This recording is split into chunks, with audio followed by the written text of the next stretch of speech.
बिस्मिल्लाहिर्रहमानिर्रहीम, अस्सलामु अलैकुम। आज के इस लेसन के अंदर हम डिस्कस करेंगे electric fields. This is going to be our chapter number 18 from the syllabus and it's one of those chapter जो कि कोई बहुत मुश्किल तो नहीं है, लेकिन हाँ समझने में अक्सर अगर हमें मसला होता है तो वो डायरेक्शंस की वजह से होता है। खैर आज के लेसन में हम आसान आसान चीजों की ही बात करेंगे, मुश्किल चीजों की तरफ नहीं जाएंगे, लेकिन आज का लेसन भी बहुत इंपॉर्टेंट है। चैप्टर है electric fields and it's going to be chapter number 18 from the syllabus. सबसे पहले we are going to define what exactly is an electric field. Electric field क्या होता है? Electric field it's going to be an area around a charged particle, a charged particle inside which another charged particle experiences an electric force. Forces बहुत सारी अकसाम की होती हैं, हमें पता है। अगर मास की वजह से कोई अट्रैक्टिव फोर्स है तो उसको हम ग्रेविटेशनल फोर्स कहते हैं। अगर चार्ज की वजह से कोई अट्रैक्टिव या रिपल्सिव फोर्स है उसको हम इलेक्ट्रिक फोर्स कहते हैं। इलेक्ट्रिक फील्ड चार्ज पार्टिकल की सराउंडिंग का एरिया है। जैसे कि मिसाल के तौर पे let's say this here is a charge particle. इसकी सराउंडिंग में अगर आप एक दूसरा चार्ज पार्टिकल किसी पोजीशन पे रखें तो ये पार्टिकल दूसरे पार्टिकल के ऊपर कोई फोर्स एक्सर्ट करेगा। Let's say this bigger particle has a charge of capital Q and the smaller particle has a charge of small q. And this F is the force that the larger particle applies on the smaller particle. Alright? Positive और positive एक दूसरे को repel करते हैं। अगर इसकी बजाय यहां पर एक नेगेटिव पार्टिकल होता तो वो इस पॉजिटिव की तरफ अट्रैक्ट हो जाता।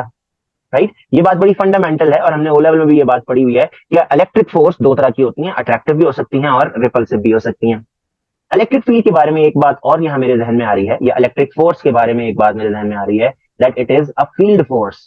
फील्ड फोर्स का मतलब यह है कि ये किसी सराउंडिंग के एरिया में लगती है। इलेक्ट्रिक फोर्स को एक्ट करने के लिए दो चीजों को आपस में कांटेक्ट में होना जरूरी नहीं है। यानी मैं कह सकता हूं कि ये एक नॉन कांटेक्ट फोर्सेस है, ये बगैर कांटेक्ट के ही अप्लाई हो जाती है। अगली चीज जिसको हम कहते हैं इलेक्ट्रिक फील्ड स्ट्रेंथ,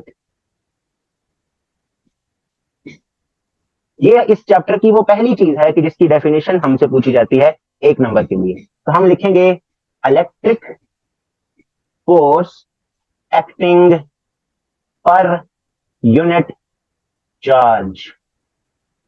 एक नंबर के लिए हमें इस डेफिनेशन को मेमोराइज करना है। Electric force acting per unit charge. Per unit charge मैं इसको मैथमेटिकल फॉर्मूला की सूरत में लिखता हूं। Electric field strength is represented by capital E, it is equal to electric force divided by the unit charge. इस ऊपर वाली कन्वेंशन को देखें, बड़े ऑब्जेक्ट का चार्ज है कैपिटल क्यू, छोटे ऑब्जेक्ट का चार्ज है small Q. So at this position जहां पर ये छोटा वाला चार्ज पड़ा हुआ है, लेट्स से इस पोजीशन का नाम है ए। इस पोजीशन पर पड़े हुए चार्ज पार्टिकल के ऊपर कितनी फोर्स लग रही है उसको हम इस चार्ज के मैग्नीट्यूड से डिवाइड कर दें तो हम कहेंगे this is the electric field strength at position A. इसी के कंपैरिजन में I am going to use blue colour. एक दूसरा चार्ज पार्टिकल मैं यहां रख दूं। इमेजिन करें कि ये जो बड़ा ग्रीन वाला चार्ज है ये इस छोटे वाले ब्लू चार्ज पे किस डायरेक्शन में फोर्स लगाएगा? हमें पता है पॉजिटिव पॉजिटिव एक दूसरे को रिपेल करते हैं, लेकिन आप ये देखें ग्रीन वाला जिसको मैंने रेड से हाईलाइट कर दिया, मैं एक दफा इंप्रूव कर लेता हूं। ये जो ग्रीन वाला चार्ज है जो कि पॉजिटिव चार्ज के करीब पड़ा हुआ है, इसके ऊपर लगने वाली फोर्स का मैग्नीट्यूड देखें। मैंने जो एरो बनाया है उसकी लेंथ कितनी ज्यादा है, जबकि ब्लू वाले के ऊपर जो फोर्स मैंने दिखाई है उसका मैग्नीट्यूड छोटा है। दिस इज इंडिकेटिंग कि एक सोर्स से, सोर्स मतलब वो ऑब्जेक्ट जो कि फोर्स लगा रहा है, उस सोर्स से जितना दूर कोई चार्ज पार्टिकल पड़ा होगा फोर्स उतनी ही कम होती जाएगी। Let's call this position as B. हम ये कहेंगे as force per unit charge is smaller at B, so electric field strength is smaller at B। इस स्टेटमेंट से हमने ये बात समराइज की कि चार्ज पार्टिकल सोर्स के जितना करीब हो उतनी ही ज्यादा इलेक्ट्रिक फील्ड स्ट्रेंथ उसके ऊपर अप्लाई हो रही होती है। टू समराइज, पॉइंट ए या पॉइंट बी, किस पॉइंट के ऊपर इलेक्ट्रिक फील्ड स्ट्रेंथ ज्यादा है? पॉइंट ए के ऊपर। यहां से हम ये बात भी समझ सकते हैं that electric field strength is stronger near the source and weaker away from it.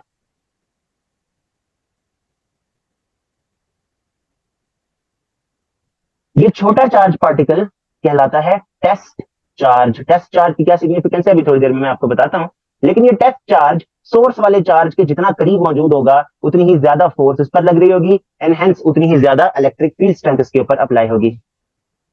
जल्दी से यहां आपको इसके यूनिट दिखाता हूं। फोर्स का यूनिट होता है न्यूटन और चार्ज का यूनिट होता है कूलम। तो इलेक्ट्रिक फील्ड स्ट्रेंथ का यूनिट बन जाएगा न्यूटन पर कूलम। इलेक्ट्रिक फील्ड स्ट्रेंथ का यूनिट बन गया न्यूटन पर कूलम। यहां पर एक ब्रेक लेते हैं, देखते हैं अगर आपके जहन में कोई एम्बिग्विटी है, कुछ बात करना चाहते हैं मुझसे तो प्लीज कर लीजिए, feel free, go ahead. Alright, I am glad अभी तक सारी बातें समझ आ रही हैं, कोई खास मुश्किल बातें हैं नहीं अभी तक और ना ही आगे मतलब आने वाली हैं।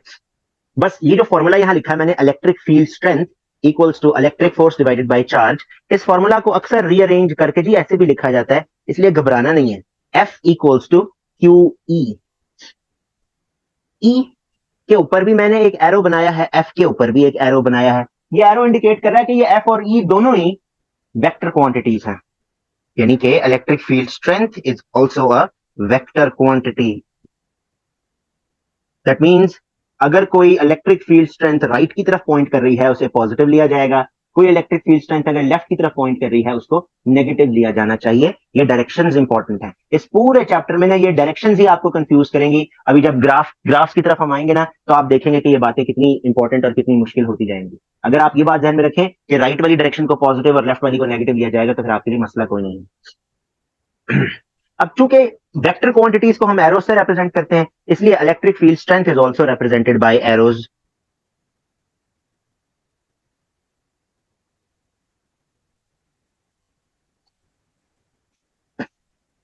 Electric field strength is represented bye arrows या फिर lines of forces. Electric lines of forces कहलाता है ये। मैं दिखाता हूं आपको, ये मेरे पास एक बड़ा सा पॉजिटिव चार्ज मौजूद है, इसकी सराउंडिंग का जो एरिया है ना वो इलेक्ट्रिक फील्ड कहलाता है, लेकिन उसकी रिप्रेजेंटेशन के लिए हमें एरोज बनाने हैं। अब वो एरोज असल में लाइन ऑफ फोर्सेस हैं। किस चीज की लाइन ऑफ फोर्सेस हैं, मैं थोड़ा सा कंप्लीट कर देता हूं इसको। Experienced by a test charge, experienced by a test charge. आगे जाने से पहले जरा टेस्ट चार्ज को डिफाइन कर लेते हैं कि एक टेस्ट चार्ज क्या होने वाला है। तो हम लिखते हैं इसके साथ, टेस्ट चार्ज क्या है जी, इमेजिनरी स्मॉल पॉजिटिव नेग्लिजिबल मास।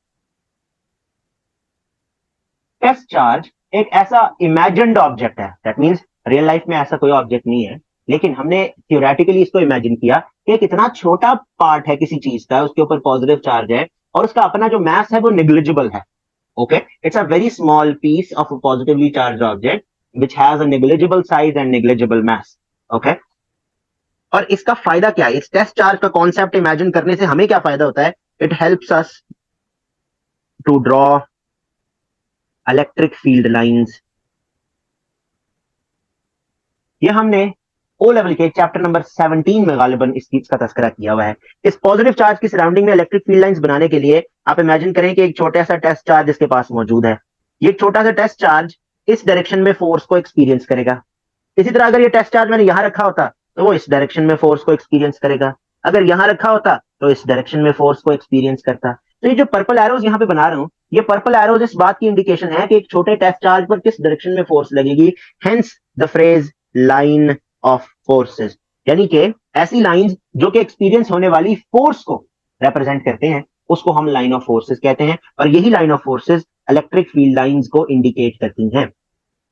पॉजिटिव चार्ज के लिए इलेक्ट्रिक फील्ड लाइंस हमेशा अवे पॉइंट करती हैं, जबकि इसी के कंपैरिजन में अगर हम एक नेगेटिव चार्ज ऑब्जेक्ट कंसीडर करें, अगेन फील्ड लाइंस बनाने के लिए आपको इस्तेमाल हमेशा टेस्ट चार्ज यानी पॉजिटिव चार्ज ही करना पड़ेगा। टेस्ट चार्ज कभी नेगेटिव नहीं होता है। So this positive charge will be attracted towards this negative. इसी तरह अगर ये पॉजिटिव चार्ज यहां रखा होता तो वो इस डायरेक्शन में अट्रैक्ट होता, रेडियली इनवर्ड्स, यानी इन दोनों एरोस को मैं एक्सटेंड करूं ना, they should be meeting at the centre of this bigger charge particle. इसी तरह अगर इधर रखा गया होता तो ये इस तरफ को फोर्स एक्सपीरियंस करते। सो इसकी सराउंडिंग में आप जितने मर्जी चाहें ये एरोस बना सकते हैं, ख्याल ये रखना है कि सिमेट्री मेंटेन रहे बस। All these purple arrows are indicating electric field lines. इसी तरह यहां पर all these purple arrows are indicating electric field lines. Of an isolated negative charge particle. इसमें कुछ नया नहीं है, सारी बातें हमने पहले पढ़ी हुई हैं। एक नई बात आपको बताता हूं, electric field line must be perpendicular to the surface. एक और बात, electric field lines do not touch each other. इस बात का क्या मतलब है, ध्यान से सुनिएगा। इमेजिन करें कि ये ना मेरे पास एक बहुत बड़ा सा पॉजिटिव चार्ज ऑब्जेक्ट है। अब इसकी सराउंडिंग में जो मुझे इलेक्ट्रिक फील्ड लाइंस बनानी है, ख्याल ये रखना है कि सरफेस के परपेंडिकुलर होनी चाहिए ये फील्ड लाइंस। तो जो पहला पॉइंट मैंने लिखा है ना, वो तो ये इंडिकेट करता है कि all the field lines should be perpendicular to the surface of the charge object. दूसरा पॉइंट जो मैंने लिखा है ना, वो ये लिखा है कि जो इलेक्ट्रिक फील्ड लाइंस हमें इंडिकेट करनी है, दिखानी है किसी चार्ज की सराउंडिंग में, वो दो फील्ड लाइन एक दूसरे को टच नहीं करनी चाहिए। This is technically incorrect. Electric field lines एक दूसरे से, चाहे वो एक दूसरे के करीब हो जाएं, लेकिन those field lines should not be touching each other, because that would mean that at a point where the field lines are touching, वहां पर direction will be the superposition of both these arrows। यानी कि इन दोनों को add करके जो resultant direction आती है इलेक्ट्रिक फील्ड की, वो डायरेक्शन हो जाएगी। हालांकि एक सिंगल पार्टिकल के लिए दो अलग अलग इलेक्ट्रिक फील्ड्स को ऐड करने की जरूरत ही नहीं है। All of them stay independent to each other. All the field lines are drawn अकेले अकेले, यानी इनके बीच में आप जितनी चाहे फील्ड लाइंस बना सकते हैं। ख्याल ये रखना है कि दो एरोज, दो लाइनें आपस में एक दूसरे को टच नहीं करनी चाहिए। ओके, यहां पर मैं एक बात और आपको इंडिकेट करके दिखा देता हूं, हालांकि कोई नई बात नहीं है, पुरानी सी है।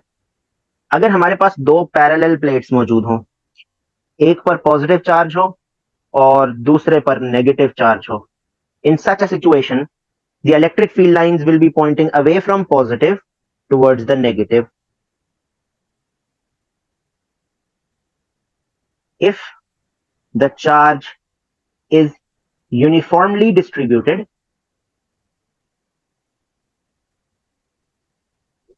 all field lines are equidistant from each other. हाँ जी, जरूर ध्यान से सुनिएगा। आप नोटिस करेंगे जो दोनों प्लेट्स मैंने दिखाई है ना, इन दोनों प्लेट्स पर कोई भी ऐसी पोजीशन नहीं है जहां पर कहीं चार्ज पार्टिकल्स एक दूसरे के ज्यादा करीब हैं और कहीं पर एक दूसरे से दूर हैं। मैंने एक uniform distribution of charge particles दिखाई, इसीलिए इनके दरमियान में जो मैंने इलेक्ट्रिक फील्ड लाइंस बनाने की कोशिश की है, मैंने ये कोशिश की है कि इनके दरमियान जो गैप है ना, वो भी एक जितना ही रखा जाए। ठीक है जी, ये थोड़ी सी मेरी बनाने में कोताही हो सकती है कि कहीं फील्ड लाइंस करीब लग रही है, कहीं दूर लग रही है। असूलन अगर प्लेट्स पर चार्ज की डिस्ट्रीब्यूशन एक जितनी है, तो फिर इलेक्ट्रिक फील्ड लाइंस के दरमियान गैप भी एक जितना ही होना चाहिए। इसको हम कहते हैं uniform electric field. Uniform electric field. यहां पर एक थोड़ी सी अननेसेसरी बात है, आपके सिलेबस में ये बात इंक्लूडेड नहीं है, लेकिन मैं फिर भी आपको बताना चाहता हूं। टॉप मोस्ट एरो की जो एज की जो फील्ड लाइंस होती है ना, उनको थोड़ा सा कर्व बनाया जाता है। This is because of an effect called fringing. आप नोटिस करें कि इस एज से लेके इस एज के दरमियान में जो फील्ड लाइन बनाई है वो कर्व है। इसके इस पॉइंट के ऊपर और कोई चार्ज पार्टिकल नहीं है, यानी नीचे कोई चार्ज पार्टिकल नहीं है। इसी तरह दूसरी प्लेट का जो ये वाला एक्सट्रीम पॉइंट है, इसके नीचे भी और कोई चार्ज पार्टिकल नहीं है। तो field line start to curve because when I am going to place a test charge over here, ये वाला चार्ज इसको ऐसे रिपेल करेगा, ये वाला चार्ज भी इसको बाहर की तरफ रिपेल करेगा। That is why instead of going straight, this particle tends to follow a circular path. Okay, but this is unnecessary for us, we don't have to worry about that. हमें सिर्फ इसका pattern बनाना आना चाहिए और इस बात का ख्याल रखना है कि इनके दरमियान गैप ना हो, मतलब एक जितना हो। यूनिफॉर्म इलेक्ट्रिक फील्ड बनानी हमें आनी चाहिए।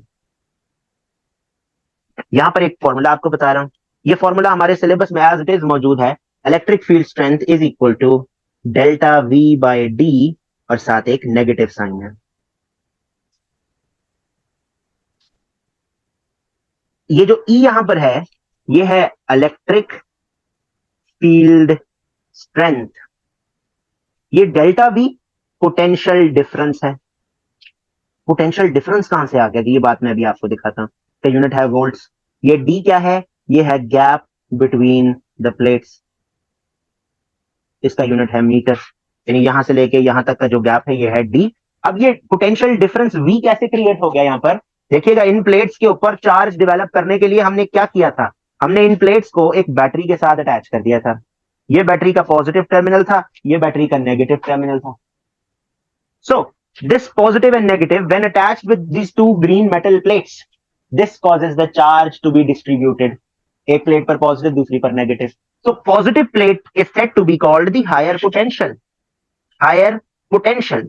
ऐसा क्यों है जी? ऐसा इसलिए है कि जब आप पॉजिटिव प्लेट के करीब कहीं पर एक पॉजिटिव चार्ज रखते हैं ना, और जब इसको यहां से रिलीज किया जाता है तो क्या होता है?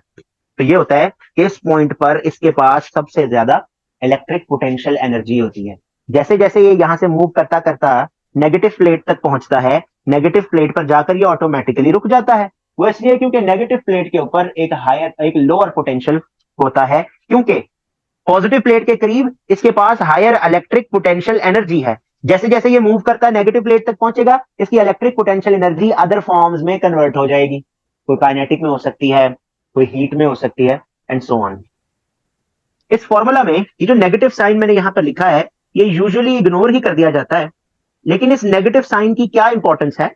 इस नेगेटिव साइन की ये इंपॉर्टेंस है कि ये इंडिकेट कर रहा है that electric field lines go from higher potential to low potential. ये नेगेटिव साइन ये इंडिकेट कर रहा है कि इलेक्ट्रिक फील्ड हमेशा हायर पोटेंशियल से लोअर पोटेंशियल की तरफ जाती है. यहां पर लेते हैं एक ब्रेक, देखते हैं जी कोई डिस्कशन आप मुझसे करना चाहें तो प्लीज गो अहेड. ऑलराइट, यहां पर एक बात और आपको बताना चाहूंगा. आप देखें, अकॉर्डिंग टू दिस फॉर्मूला, आप ये पूछ सकते हैं कि सर ये फॉर्मूला कहां से ओरिजिनेट होता है? हमारे लिए इस बात की रेलेवेंस कोई नहीं है. ये फॉर्मूला हमारे क्वेश्चन पेपर के अंदर भी मेंशन्ड होगा, तो हमें वहां से ही इसको इस्तेमाल करना. जो चीजें क्वेश्चन पेपर में मेंशन्ड होती हैं उनका प्रूफ या ओरिजिन डिस्कस करने की जरूरत नहीं है. It's just a burden. Electric field strength का यूनिट यहां से एक और बनता है, वो है वोल्ट पर मीटर. क्योंकि electric field strength is equal to potential difference divided by the distance. Potential difference का यूनिट है वोल्ट, डिस्टेंस का यूनिट है मीटर्स. तो इलेक्ट्रिक फील्ड स्ट्रेंथ का एक नया यूनिट बन गया जी, वोल्ट पर मीटर. एक यूनिट ऊपर था न्यूटन पर कूलम, एक यूनिट नीचे है वोल्ट पर मीटर. ठीक है जी, आज की हम अपनी डिस्कशन को यहीं पर इख्तिताम करते हैं. इंशाल्लाह अगली क्लास में यहीं से आगे हम अपनी डिस्कशन को कंटिन्यू करेंगे. Thank you very much for joining me here. See you in our next class. अल्लाह हाफिज.